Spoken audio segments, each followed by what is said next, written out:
축복합니다. 오늘 이 시간에 옆에 분에게 우리 이렇게 축복했으면 좋겠습니다. 당신의 예배를 하나님이 받으십니다. 오늘은 좀 긴데요. 한번 이렇게 인사 볼까요? 당신의 예배를 하나님이 받으십니다.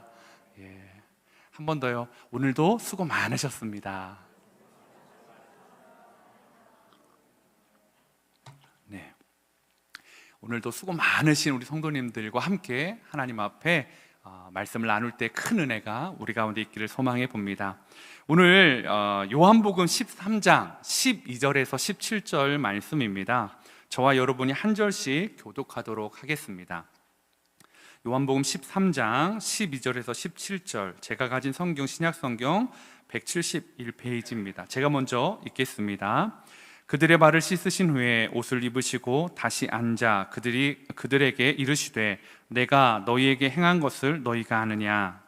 너희가 나를 선생이라 또는 주라 하니 너희 말이 옳도다. 내가 그러하다.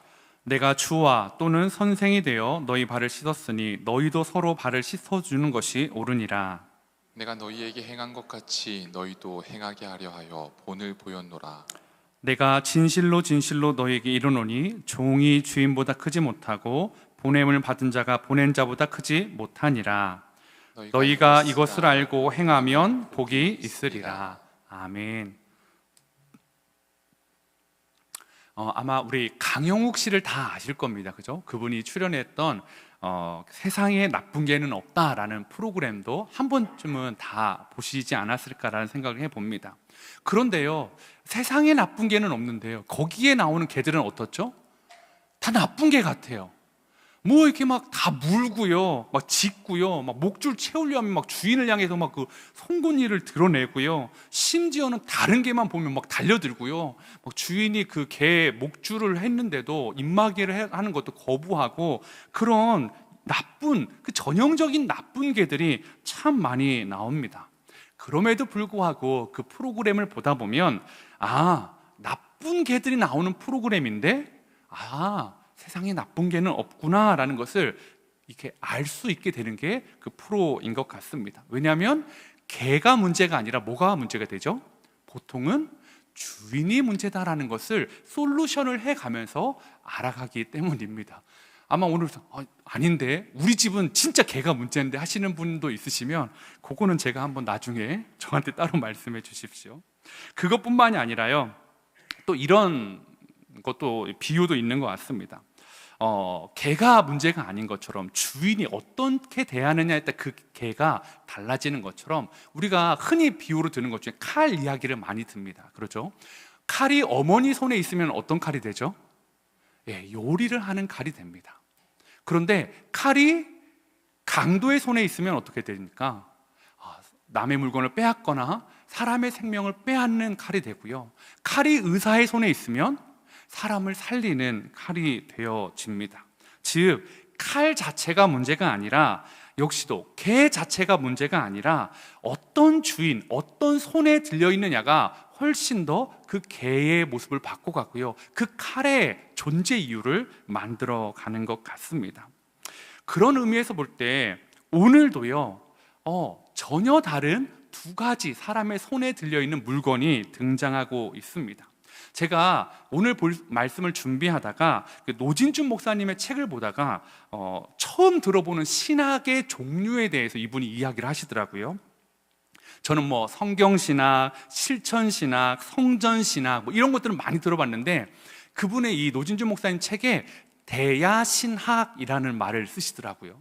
그러니까 이분도 이제 어디에서 이제 들었던 거를 이렇게 인용하셨는데요. 여러분, 대야신학이라고 들어보셨나요? 어디 굉장히 유명한 신학교 이유가 아니고요, 그냥 정말 대야 신학입니다. 성경에는요, 매우 유명한 대야가 두 개가 나옵니다. 오늘 본문에 나오는 그 예수님이 제자들의 발을 씻겨 주었던 대야입니다.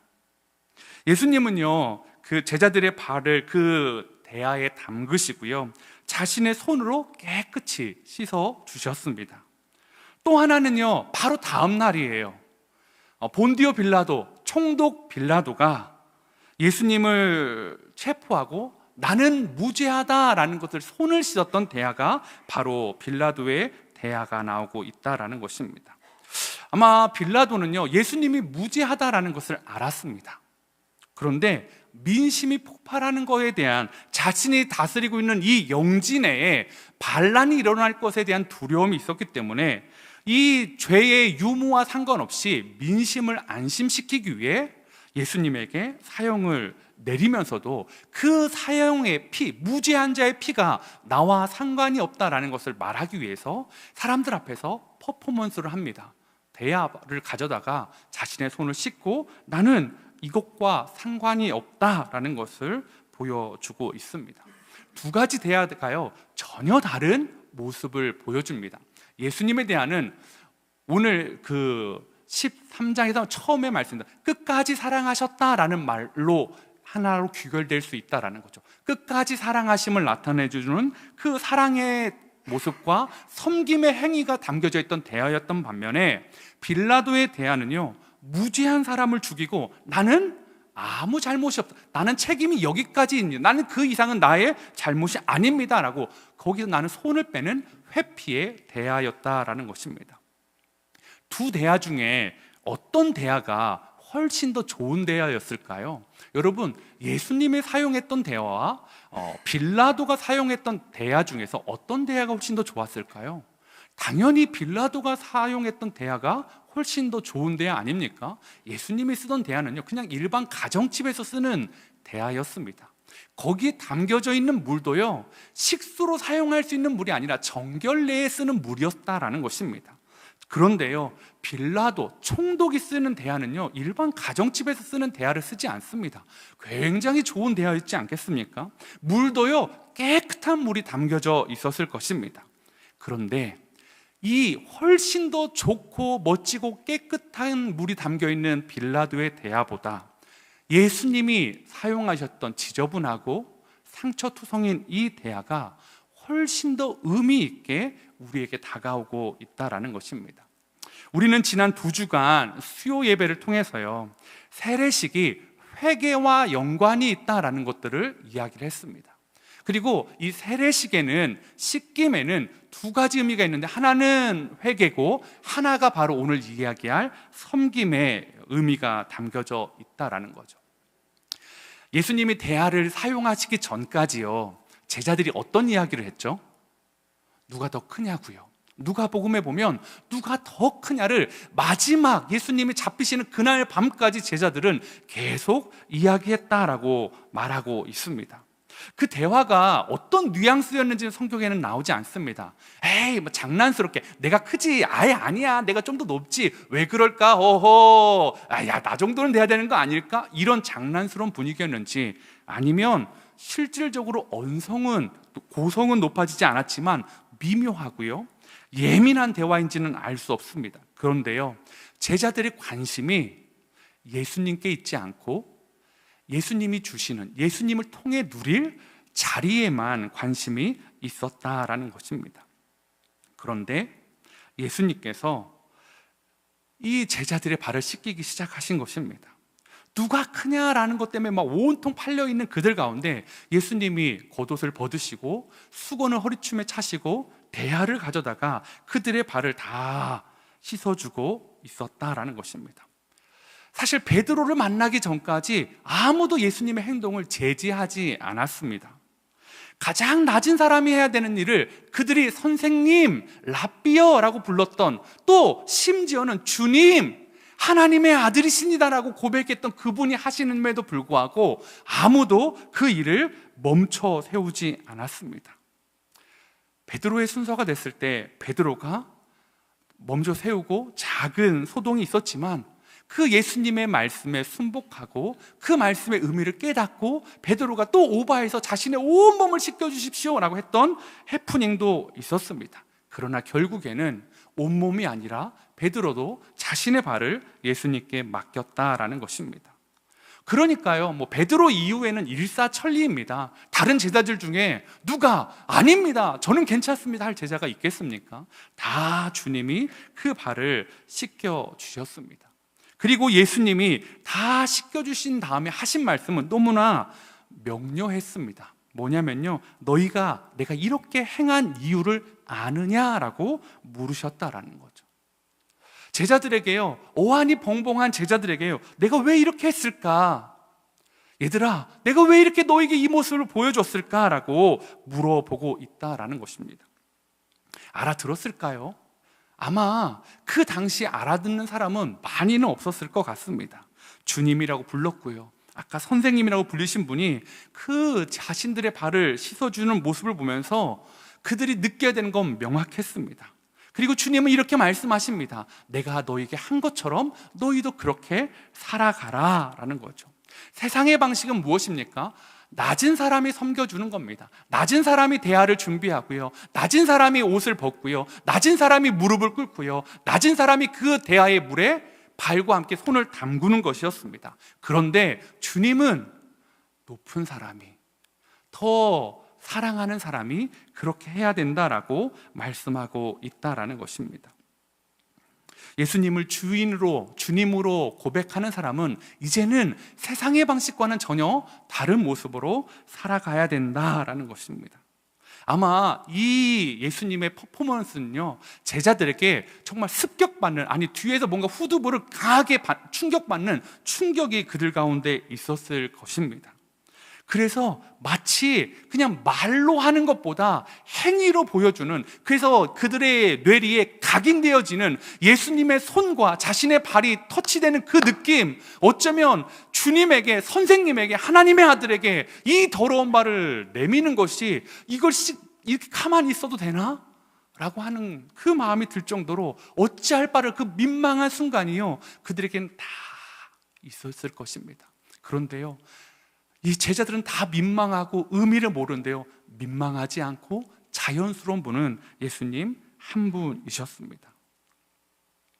예수님의 섬김은요, 이제까지 말로 보여줬던 그런 섬김이 아니라 말로 대신할 수 없는 위대한 섬김의 모습을 제자들 가운데 보여주었다라는 거죠. 누가 큰지, 누가 더 높은지, 그런 자들에게 진짜 큰 사람은 어떻게 살아가야 되는지를 그림으로 눈에 삽입시켜주는, 각인시켜주는 그런 모습이 오늘의 이 예수님의 대하 사건이었습니다. 그리고 다음 날에는요, 아까 말씀드린 것처럼 총독 빌라도가 대하를 사용합니다. 대제사장들과 바리새인들은요, 날치기였어요.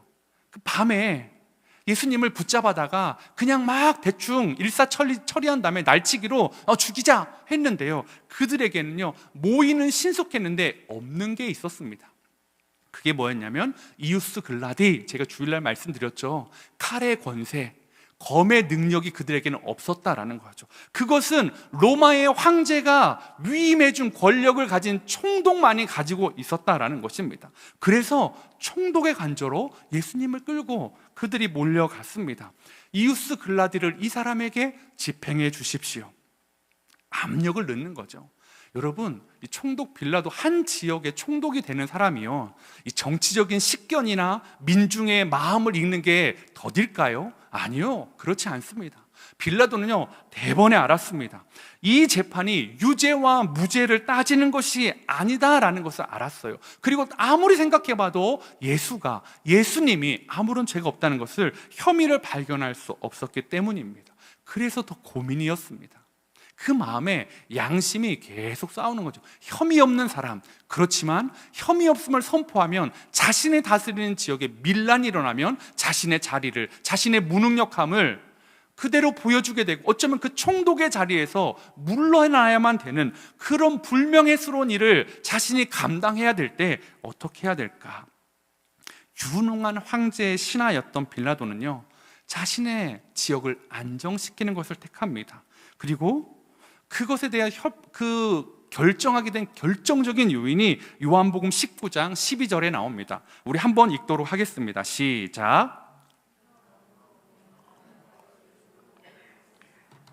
유대인들이 소리질러 이르되 이 사람을 놓으면 가이사의 충신이 아니니이다.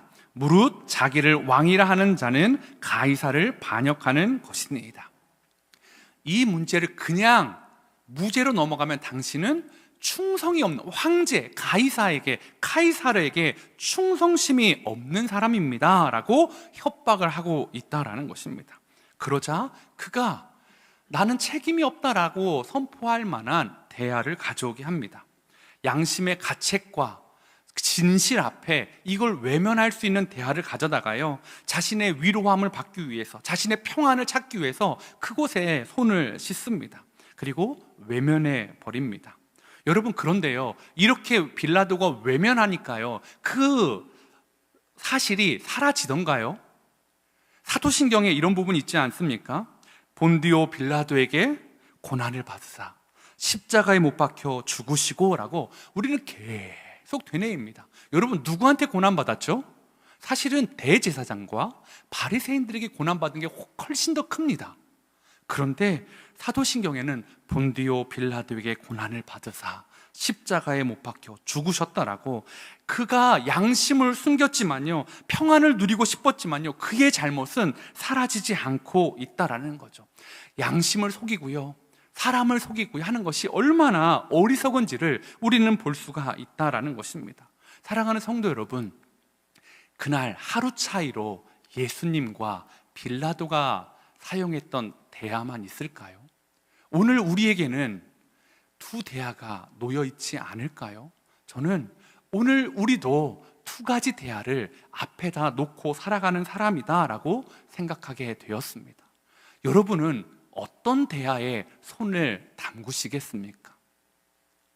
주님을 끝까지 사랑하는, 주님의 말씀을 따라가는, 섬기는 그 대화에 손을 담그시고 싶으십니까? 아니면 여러 가지 이 사안을 내가 회피할 수 있고 변명거리도 있고 그렇게 하지 않아도 되는 것도 있는 그 빌라도의 대화에 혹시 여러분 손을 담그고 있지는 않으십니까? 어떻게 보면 빌라도의 대화가 훨씬 더 멋있어 보인다니까요. 신앙도 있는 것 같고 세상에서도 유두리 있게 살아가는 것처럼 빌라도의 대화를 선택하면 그렇게 살아갈 수 있어. 나는 양심적인 사람이야, 나는 꽤 괜찮은 재판관이야, 나는 유능한 총독이야. 그런데요, 하나님의 판단은 그렇지 않았다라는 것입니다. 여러분은 어떤 대화를 선택하시겠습니까? 사실은요, 이 두 개의 대화 안에 우리 안에 참 많은 고민들이 있는 것 같습니다. 제가 이전에 섬기던 교회에서 목사님이 이런 얘기를 참 많이 해주셨습니다. 뭐 이런 예화를 드신 건 아닌데요, 제가 지금 생각해 보니까 마치 이것과 같다라는 느낌을 제가 설교를 준비하며 받았습니다. 여러분, 목사들처럼 낮아지십시오, 섬겨야 됩니다 라고 많이 말하는 사람들이 없을 겁니다. 설교 강단에서 매번 얘기하는 것은 서로 사랑하십시오, 낮아지십시오, 섬기십시오, 성경 읽으십시오, 기도하십시오, 필사하십시오, 뭐 하십시오, 하십시오. 아마 많은 부분들을 이야기하는데요, 제 이전 이찬수 목사님께서 가장 그렇게 안 할 위험이 있는 사람이 누구다? 목사다라고 얘기했습니다. 필사하자고 하는데, 감사노트 쓰자고 하는데, 여러분, 성도님들은 써요. 근데 목사 하자고 하는 목사는 일이 바빠서 안 써요. 필사하자고 하는데 목사는 안 쓸 위험이 있대요. 여러분, 목사들에게 가장 위험한 게 뭘까요? 여자 문제요? 돈 문제요? 맞아요, 그런 것도 위험하지만요, 우리 목사들에게 가장 위험한 게 뭐냐면 섬김에 대하는 이야기하는데 막 보여주는데 우리가 아니죠, 제가 빌라도의 대화에 손을 넣고 있다면 여러분 어떨까요? 여러분한테는 계속 예수님이 쓰셨던 그 대화를 붙잡아야 됩니다. 거기에 손을 넣어야 됩니다. 그렇게 하셔야 됩니다. 그래 놓고 저는 빌라도에 대해서 나는 지금 이걸 할 수 없지, 나는 목사니까, 나는 바쁘니까, 나는 이거 하니까, 나는 섬길 수 없고, 나는 뭐 어떤 거 할 수 없고, 난 이것도 할 수 없고 저것도 할 수 없는 핑계를 대고 있다면 여러분, 그 사람이 가장 위험한 사람 아닐까요? 혹시 여러분은 어떠십니까?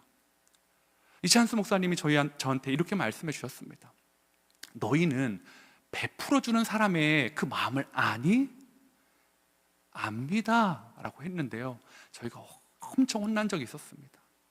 그러면 왜 감사를 표현하지 않니? 감사를 표현하지 않는 건 너희들이 그 베풀어준 사람의 마음을 모르기 때문이다. 아는데요? 아니, 모르기 때문이다. 너에게 누군가 선물을 만약에 줬니? 아니면 어떤 걸로 대접해 줬니? 그러면 그걸 보내준 사람은 잘 받았나? 이게 그 사람에게 맞을까? 좋아할까? 어떨까? 이런 것들을 계속 생각하는데 너희가 그걸 모른다. 감사를 표현하지도 않고, 그게 이찬수 목사님 아니면 성도님들 감사도 표현. 그래서 저희한테 주신 미션이 이거였습니다. 너희도 해봐라. 너희도 성도들한테 밥 사줘 보고, 너희도 성도님들 선물해 보고, 너희도 성도님들 대접해봐라. 그러면 그 성도님들의 마음을 네가 알 것이다. 무슨 말입니까? 자꾸 목사들이요, 아니요, 그냥 제가요 자꾸 빌라도의 대하에 손을 놓고 싶은 거예요. 안다고, 나는 예수님의 대하를 붙잡고 있다고 얘기하지만 아니었던 거예요. 빌라도의 대하만 놓고, 그렇게 할 수 없는 이유, 나는 목회자고 여러 명의 성도를 대하니까, 나는 여러 명의 성도한테 밥 사줄 수 없으니까 나는 밥 사줄 수 없지. 나는 생일 선물을 받는데 다른 분들한테는 나는 생일 선물을 할 수 없지. 이렇게 많은 성도들 내가 어떻게 생일 선물을 해? 빌라도의 대를 붙잡고 있는 거죠. 필사해야 되는데 다른 분들은 필사해야지. 그런데 나는 지금 다른 성도를 섬겨야 되니까 이걸 할 수 없는 상황에 있지라고 하면서 빌라도의 대화를 붙잡고 있었다라는 것입니다. 사랑하는 성도 여러분, 저만 그럴까요? 저만 그렇습니까? 여러분은 어떠십니까?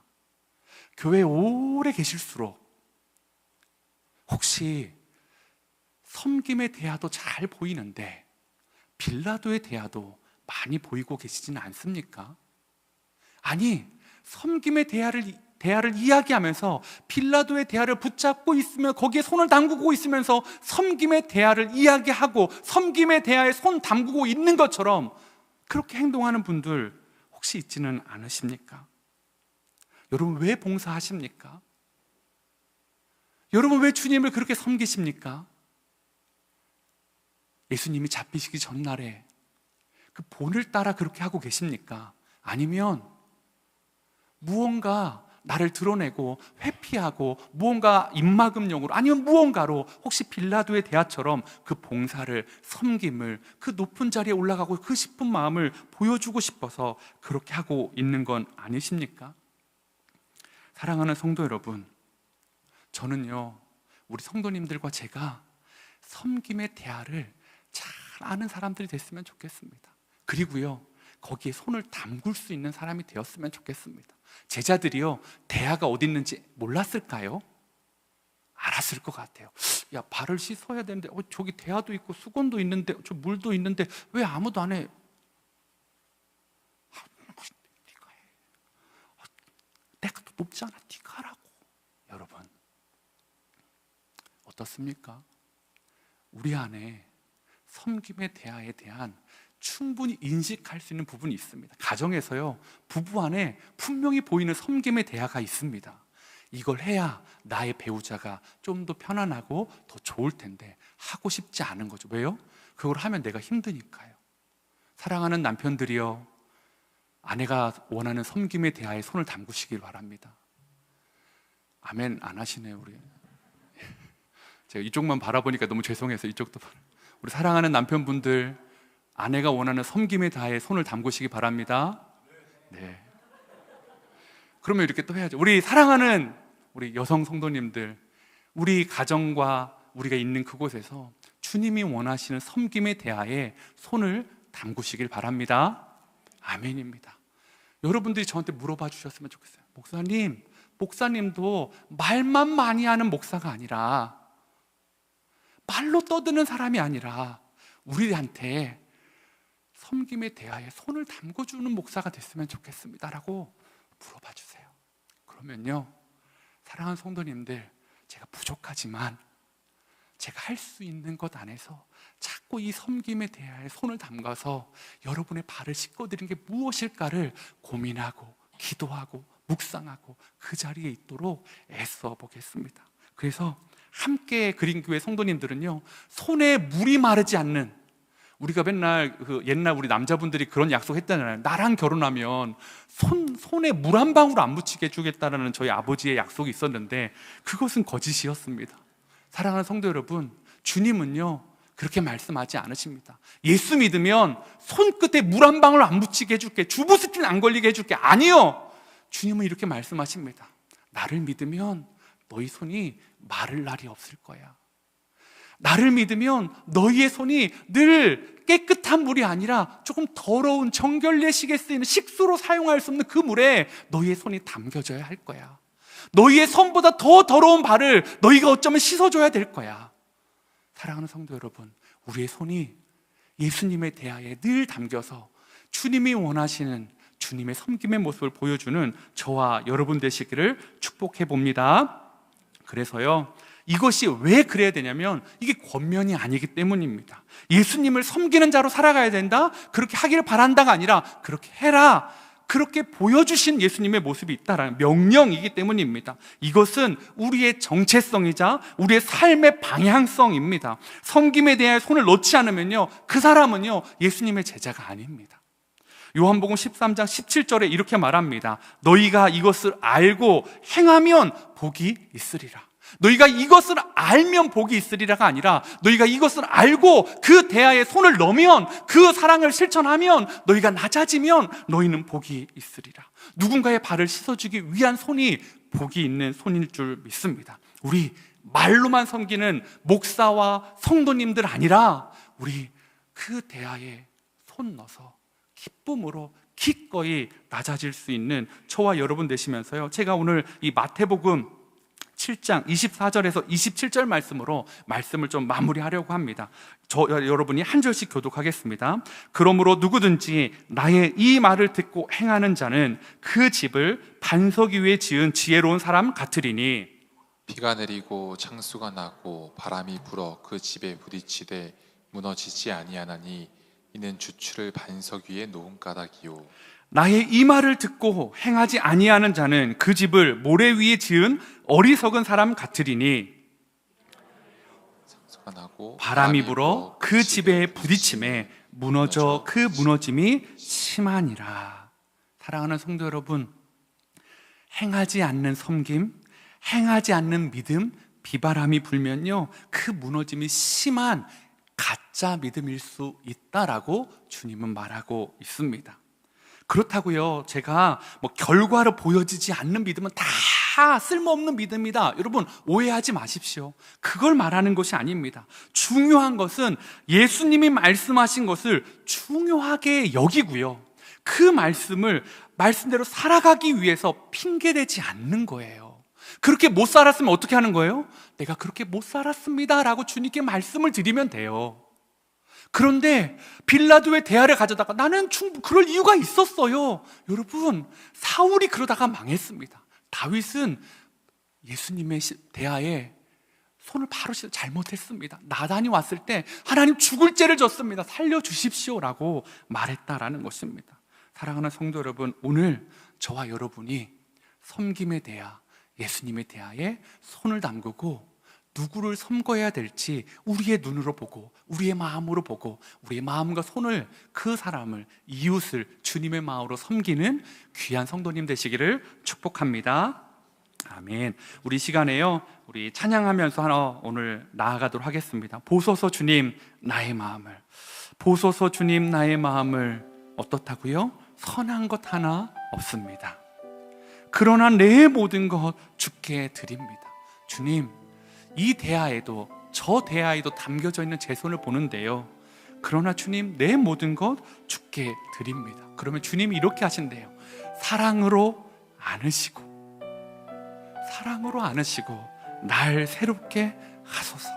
그리고 어떻게 해요? 다시 봐주시는 거죠. 우리 이 시간에 여러분을 너무 사랑하시고 여러분의 섬김에 대하에 담겨있던 손과 행실과 행위와 애씀을 다 아시는 주님, 그런데 그렇지 못할 때도 아시고 여러분을 사랑하신다 말씀하시는 그분 앞에 오늘 빌라도의 대하에서 손을 빼서 주님 앞에 나아가길 원합니다. 찬양하겠습니다. 보소서 주님 나의 마음을, 보소서 주님 나의 마음을